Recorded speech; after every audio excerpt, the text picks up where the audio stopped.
Well, since you have filled in the gap for that, I wanted to ask you a question in regards to the crisis. Yeah. So we've talked about the situation. We've talked about how individuals and also of how this has been orchestrated against companies like Al Jazeera. Do you think that this crisis has been unique in the way that it's been taken to the public domain rather than through diplomatic channels? Well, I think what's fascinating about today's world, with a crisis like this one, is we're really starting to see such an interesting relationship between the news and people's reactions to the news. And I think that's probably the most exciting realm of social media today is, I refer to this phenomenon as the primary source revolution, which is that people increasingly read now a headline in the news and then think, what's the information behind what I'm reading? Where can I go to get the original source? Now, news agencies have already, in a way, started to anticipate this. You mentioned the website seeming old school. Well, old school websites, now link pretty much every piece of information that they give with the link to kind of where the trail of that information comes from. You know what I mean? It sometimes can be visually a bit distracting. But if an organization online is reporting on some kind of press conference and there's a video of that press conference, that link will be embedded within the article. So what is happening to consumer and public behavior is increasingly audiences, digitally connected audiences, are more curious about what's behind the news than the news itself. Where I think that's really, really, really powerful, actually, is that it gets us beyond a world where everything that is reported and digested has to be interesting, to a realm where sometimes you're reading something because it's useful. So much of headline business is built around being interesting enough to grab people's attention. But in the online social media space, so much content is genuinely useful to people, even if it's not actually, quote, a news-making piece of information. Interestingly, in my experience, it's been actually organizations like police forces around the world that have been the earliest adopters to understanding this phenomenon. They were dealing with fake news long before diplomats were understanding and wrapping their head around what fake news online actually meant.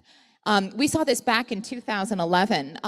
If anybody was living in London at the time, you might remember there was this weird kind of random rioting that just sort of spontaneously started to take place on really well-known streets in London, high streets, shopping streets.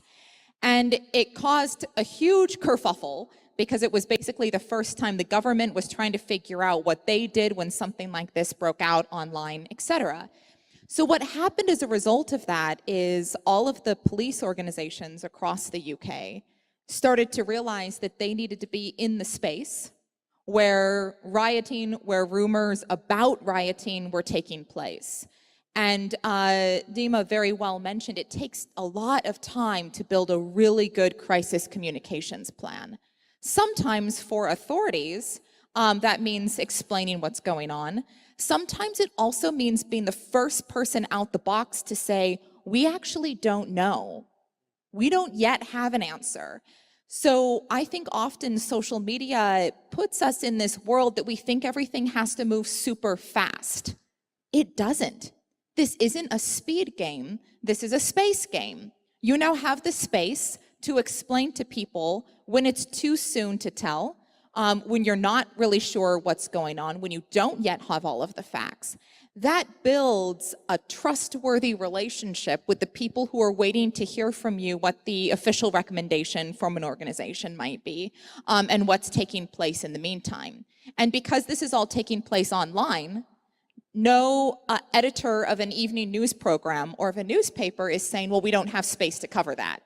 You can really own your space in having the kind of ongoing relationship, ongoing dialogue with with the public that you need to have in order to help everybody wrap their heads around the issue.